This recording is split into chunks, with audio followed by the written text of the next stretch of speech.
शिवाजी नगर, जहां ईद की खरीदारी के आखिरी दिनों में बाज़ारों की रौनक उरूज पर होती है, मगर इस बार इन आखिरी दिनों में यहां के फूड मेला में लगे स्टॉल्स को अचानक बंद कर दिया गया। डीसीपी देवराज का कहना है कि ये फैसला नज़्म-ओ-ज़ब्त, ट्रैफिक और एम्बुलेंस की आमद-ओ-रफ्त को मद्देनज़र रखते हुए लिया गया। लेकिन दुकानदार ईद के मौके पर अपने रोज़गार के लिए इन्हीं स्टॉल्स पर इन्हिसार करते हैं, लिहाजा अपने मसाइल लेकर दुकानदार शिवाजी नगर के एमएलए रिजवान अरशद के पास पहुंच गए ताकि वो उनकी दादरसी कर सकें। शिवाजी नगर के एमएलए रिजवान अरशद ने साला डिजिटल उर्दू से बात करते हुए बताया कि मामला अब सुलझ गया है।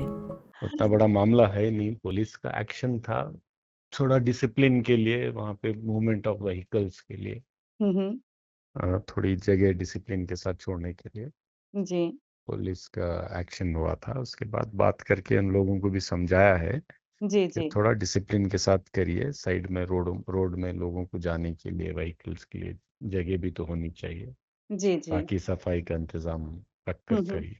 हम्म तो इतना ही है। तो ये सब स्टॉल ओनर्स भी मान गए कि हम हम्म लोग ऐसे करेंगे। हम्म तो अब है अगले 5-6 दिन, इतने दिन तो हो ही गए, हम्म हम्म 5-6 दिन वो भी चलाएंगे। थोड़ा हम्म डिसिप्लिन से चलाने के लिए मैंने सबसे हम्म बात कर रखी है और सब हम्म लोग माने हैं और कल से वापस स्टॉल लगे हैं। हम्म हम्म। ठीक है।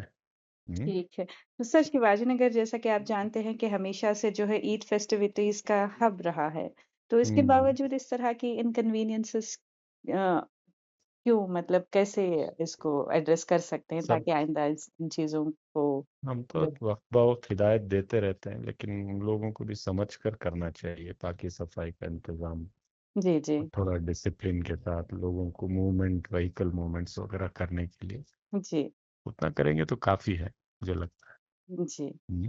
Thank you very much sir, thank thank you you. Very much.